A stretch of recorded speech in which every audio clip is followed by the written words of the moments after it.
राज्यातील सर्व शेतकरी बांधवांसाठी अतिशय धक्का देणारी बातमी आली आहे। महाराष्ट्रातील सर्व शेतकऱ्यांसाठी सरकारची तातडीची सूचना। 31 डिसेंबर आधी जर ही 3 कामे केली नाही तर सगळ्या योजनांचे पैसे आता बंद होणार। जर तुम्ही शेतकरी असाल आणि जर तुम्ही 31 डिसेंबरच्या आतमध्ये ही 3 महत्त्वाची कामे केली नाही तर तुमच्या सगळ्या योजना बंद होणार, अशी माहिती स्वतः मुख्यमंत्र्यांनी दिली आहे। ही 3 कामे अशी आहेत की ही जर तुम्ही 31 डिसेंबरच्या आधीपर्यंत केली नाही तर तुम्ही 1 जानेवारी पासून कुठल्याही योजनेसाठी पात्र राहणार नाही। तुम्हाला 2026 मध्ये पीक विमा मिळणार नाही, अतिवृष्टीचे अनुदान सुद्धा मिळणार नाही, ना रब्बीचा पीक विमा, ना खरीपचा पीक विमा, ना पीएम किसानचे 2000 रुपये, ना नमो शेतकरीचा कुठल्याही सबसिडीचे पैसे तुम्हाला मिळणार नाहीत। कारण की जर तुम्ही ही 3 महत्त्वाची कामे 31 डिसेंबरच्या आतमध्ये केली नाही तर तुमच्या सगळ्या योजना या ठिकाणी बंद केल्या जाणार, असं सरकारने स्पष्टपणे सांगितलंय।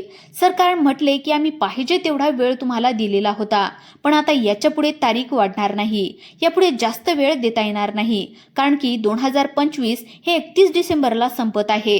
त्यामुळे या वर्षातली ही जर कामे तुम्ही केली नाही तर तुम्हाला 1 जानेवारी पासून 1 रुपयाही तुमच्या खात्यावर येणार नाही। त्यामुळे अजून काही दिवस तुमच्याकडे शिल्लक आहेत। ही जर 3 कामे तुम्ही व्यवस्थितरित्या करून घेतली तर तुमचं कुठल्याही प्रकारचं नुकसान या ठिकाणी होणार नाही। तुम्हाला भविष्यामध्ये येणाऱ्या सगळ्या योजनांचा लाभ हा मिळणार आहे आणि मागच्या योजना देखील अवितरितपणे सुरू राहतील। पण जर तुम्ही ही 3 महत्त्वाची कामे केलेली नाही तर तुम्ही दुर्लक्ष केलं किंवा कंटाळा केला तर या सगळ्या योजनांचे पैसे बंद होतील।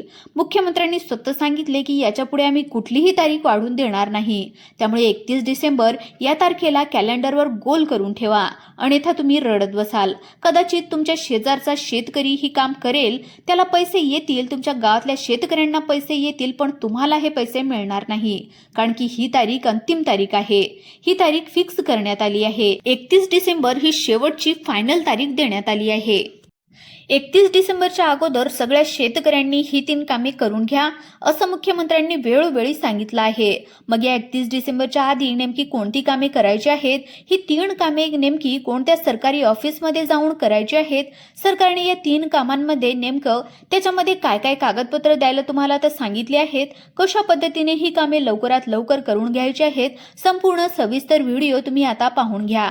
कारण की 25 डिसेंबर असेल किंवा रविवार असेल तर अशा बऱ्याच सुट्ट्या देखील मध्ये येणार आहेत।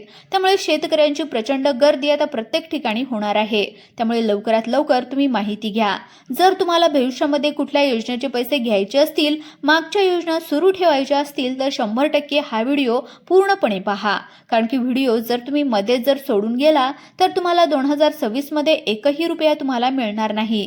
स्पष्टपणे पहिल्यांदा सरकारने सांगितलंय, तुमचं लाखोंचं नुकसान झाल्याशिवाय राहणार नाही, कारण की योजनेचा कोणताही एक पैसा देखील तुमच्या खात्यावर येणार नाही। त्यामुळे व्हिडिओ लक्षपूर्वक पाहत राहा। 3ही कामं प्रत्येक शेतकऱ्यांसाठी अतिशय महत्त्वाची असणार आहेत। पहा, आपण टप्प्याटप्प्याने सगळ्या प्रकारची माहिती सविस्तरपणे सांगत आहोत। पहा, वेळ फार कमी राहिला आहे। आज आपण पाहतोय 31 डिसेंबरच्या अगोदर सर्व शेतकऱ्यांना कोणती 3 कामे सरकारने करायला सांगितली आहेत। जर ही 3 कामे केली नाही तर नेमके कोणत्या योजना बंद होणार आहेत, काम कशा पद्धतीने करायचे आहे, कोणत्या सरकारी ऑफिसमध्ये जाऊन करायचे आहे।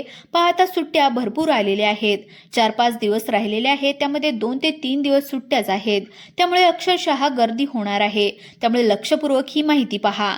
कसं काम स्पीडने करायचंय ते देखील सांगणार आहे। सगळ्यात महत्त्वाचं काम आता सरकारने काय केलंय की सरकारने खरीप हंगामाचे जे काय अनुदान आहे, त्याचबरोबर जे काय याचे अनुदान आहे, रब्बी पीक विम्याचे जे काय अनुदान आहे, अतिवृष्टीची केवायसी संदर्भातले काही माहिती असतील, पीएम किसान, नमो शेतकरीच्या काही केवायसी करायच्या होत्या, याच्या तारखा सरकारने वाढवून दिल्या होत्या। तुम्हाला माहिती नसेल, नमोची केवायसी करायला सांगितली होती। पीएम किसान योजनेची देखील या ठिकाणी केवायसी करायला सांगण्यात आली होती। रब्बीच्या अतिवृष्टीसाठी देखील वेगवेगळ्या केवायसी करायच्या होत्या। तुमचे जे काय फार्मर आयडी कार्डचा जो काही विषय होता तर त्याची तारीख देखील तुम्हाला माहिती असेल वाढणार होती, पण लक्षात घ्या, आता या तारखा वाढवून दिल्या जात होत्या। शेतकरी दुर्लक्ष करत होते, पण हे 31 डिसेंबर 2025 ला हे वर्ष आता संपत आहे आणि सरकारी नियमानुसार या वर्षातल्या गोष्टी याच वर्षामध्ये झाल्या पाहिजेत, हा नियम असतो। त्यामुळे शेतकरी मित्रांनो 31 डिसेंबर ही 2025 साठी शेवटची तारीख असणार आहे, ज्याच्यामध्ये कुठलाही बदल आता होणार नाही. आता या तारखे अगोदर तसे बरेच कामे तुम्हाला करणं गरजेचं आहे, पण त्यातल्या त्यात ही 3 कामे अतिशय महत्त्वाची असणार आहेत. कारण की शेतकऱ्याच्या योजनेचे भवितव्य ठरणारी ही 3 कामे असल्यामुळे इथून पुढे आता याला कुठल्याही प्रकारची वाढ या ठिकाणी मिळणार नाही. पहा, तुम्हाला जर नमोचा 2000 रुपयांचा हप्ता येत असेल तर तुम्ही हे जे काही 31 डिसेंबरच्या अगोदर हे काम आता केलं नाही तर तो हप्ता तुमचा आता बंद होणार. दुसरी गोष्ट, पीएम किसान केंद्राकडून मोदीकडून जो काही हप्ता येतो 2000 रुपये तोही बंद होणार. कुठल्याही प्रकारची सबसिडी तुम्हाला मिळणार नाही. पीक विमा तर तुम्ही विसरूनच जा. तर अशा पद्धतीची अतिशय महत्त्वाची कामे सरकारने सांगितली आहेत. सरकारनेही या ठिकाणी वाटत आहे की सरकारने जे काही शेतकरी आहेत जास्तीत जास्त यांनी लाभ घ्यावा, म्हणून पुन्हा एकदा ही सूचना आज देण्यात आली आहे.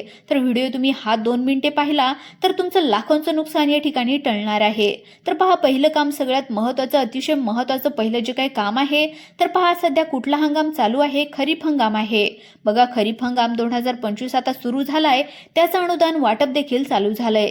आता ज्या पिकांचं ज्या खरीप हंगामामध्ये नुकसान झालेलं असेल त्या पिकांचं नुकसान झाल्यामुळे आज अतिवृष्टी अनुदान खात्यामध्ये पडत आहे. आता अतिवृष्टी झाल्या मुख्यमंत्र्यांनी केली होती मोठी घोषणा, त्यानंतर पैसे पडायला सुरुवात झाली होती, पण बऱ्याचशा शेतकऱ्यांचे पैसे या ठिकाणी टाकण्यात राहिलेले होते. ती अडचण स्वतः शेतकऱ्यांनी करून घेतली होती, कारण की जी काही कामे शेतकऱ्यांना करण्यास सांगितली होती ती त्यांनी केलेलीच नाही आणि त्याचमुळे हा सर्वात मोठा प्रॉब्लेम या ठिकाणी झालेला होता. आता पहा, 10 ते 15 दिवसांमध्ये एक पीक विम्याचे पैसे देखील तुमच्या खात्यावर सरकारने टाकणार असं स्पष्टपणे सांगितलंय. 2 दिवसापूर्वी GR देखील आलेला आहे, नवीन GR, पण त्याच्याकरता 31 डिसेंबरच्या अगोदर तुम्हाला हे पहिलं काम सांगत आहे, हे पहिलं काम करून घ्यायचंय. पीक विम्यासाठी जे काही सांगत आहे, त्यानंतर दुसरं काही जे काही काम आहे तर ते तुमच्या इतर कामासाठी, अतिवृष्टीसाठी किंवा नमोचे जे काही पीएमचे जे काही हप्ते आहेत त्याच्यासाठी आहे. पण तिसरं काम जे काही असं आहे की जर तुम्ही शेतकरी असाल तर ते तुम्हाला केल्याशिवाय गत्यंतर नाही, कारण की एक जरी काम यामध्ये चुकलं तर सगळ्या योजना तुमच्या बंद होणार आहेत. पहा, तुमच्या पिकांचं नुकसान झालेलं असेल, अतिवृष्टीमुळे पीक विमा बाकी राहिलेला असेल तर तो मिळवण्यासाठी 31 डिसेंबर पर्यंत तुम्हाला हे काम आता करून घ्यायचंय. हे आता लक्षात घ्या. पहिलं काम बघा काय आहे तर रब्बी हंगाम जे काही 2025चं जे काही पीक विम्याचा जो काही भरणा आहे किंवा जे काही ॲप्लिकेशन्स प्रोसेस असते तर ती या ठिकाणी सुरू झालेली आहे. रब्बी हंगाम 2025च्या पीक विम्याचे जे काही अर्ज भरणे किंवा त्याचे ॲप्लिकेशन प्रोसेस किंवा जी काही प्रक्रिया आहे तर ती सुरू झालेली आहे. आता आपल्याकडे काही दिवस या ठिकाणी शिल्लक आहेत. पहा, याच्यामध्ये काही सुट्ट्या देखील आलेल्या आहेत, रविवार आहेत, त्याचबरोबर काही विविध सणांच्या सुट्ट्या देखील आहेत. म्हणजे तुमच्याकडे फक्त 2 ते 3 दिवस 48 ते 72 तास तुमच्याकडे शिल्लक राहिले आहेत. तर CSC सेंटरमध्ये जाऊन तुम्ही त्या ठिकाणी जाऊन हे काम सुद्धा करून घेऊ शकता. आता काही शेतकरी म्हणतात आम्ही CSC सेंटरला जातो, ते म्हणतात सर्व्हरला प्रॉब्लेम आहे, सर्व्हरला प्रॉब्लेम आलाय, पीक विमा भरता येत नाही असंही सांगितलं जातं. पण ही तारीख आता पहा शेवटची पुढे गेली. आपल्याकडे आता याच्यापेक्षा जास्त सरकारने सांगितलंय की तारीख पुढे घेणार नाही. त्यामुळे तुम्ही आपले सरकार केंद्रामध्ये जाऊन रब्बी हंगाम 2025चा जे काही पीक विमा आहे तर ते लगेच भरून टाका. त्याला लगेचच अर्ज करा. तुमच्या शेतीमध्ये हरभरा असू द्या, ज्वारी किंवा गहू असू द्या, कुठलेही पीक असू द्या, तर ज्या शेतामध्ये तुम्ही घेणार आहात तर त्या पिकावर तुम्ही पीक विमा उतरून घ्या. पीक विमा हा एक प्रकारचा इन्शुरन्स असतो ज्याच्यामध्ये अतिशय थोडेसे पैसे म्हणजेच 1 रुपया भरून तुम्हाला तुमच्या पीक विम्याचं जे काय आहे तर ते लाभ त्या ठिकाणी तुम्हाला मिळत असतो. आता शेतकऱ्यांनी पैसे जमा करून हा पीक विमा आता भरता येणार आहे. पीक विमा भरल्याच्या नंतर तुम्हाला त्याची जी काय पावती आहे तर ती पावती घ्यायची आहे. हे झालं पहिलं काम. रब्बीच्या जे काही हंगामासंदर्भातला आता दुसरं जे काही महत्त्वाचं काम आहे, 2 कामे या ठिकाणी करण्यास सांगितली आहे. त्यामुळे तुमचा सगळा कारभार संपू शकतो, सगळ्या योजना बंद होऊ शकतात आणि याची देखील दुसऱ्या कामाची लास्ट देखील तारीख सांगितली आहे. 31 डिसेंबर ही तारीख आहे. आता पीक विम्याचा विषय आताच आपण घेतलेला आहे. आता दुसरं काम आहे ते म्हणजे अतिशय जुनं आहे. ते जुनं काम म्हणजेच खरीप हंगाम 2025चा आहे. खरीप हंगाम हे माहिती आहे तुम्हाला तुमच्या सातबाऱ्यावर ई पीक पाहणीची जी काही नोंद नोंद झालेली नसेल तर त्यासाठी 31 डिसेंबरची शेवटची मुदत आहे. आता अजूनही काही दिवस या ठिकाणी शिल्लक आहेत, ते तुमच्या हातामध्ये आहेत. आता शेतकऱ्यांनी खरीप हंगाम 2025च्या पीक विम्यासाठी ई पीक पाहणी केलेली नाहीये त्या शेतकऱ्यांनी 31 डिसेंबरच्या आतमध्ये सहाय्यक स्तरावर ई पीक पाहणी करून घ्या असं सांगण्यात आलंय. तरच तुम्हाला खरीप हंगाम 2025च्या पीक विम्याचे पैसे खात्यामध्ये येतील, अन्यथा तो पीक विमा तुम्हाला अजिबात मिळणार नाही. त्यामुळे तुमच्याकडे अतिशय कमी दिवस या ठिकाणी उरलेले आहेत. त्यामुळे तुम्ही ई पीक पाहणी करून घ्या. आणि तिसरं आणि सगळ्यात महत्त्वाचं काम आहे ते म्हणजे फार्मर आयडीचं आता काम आहे.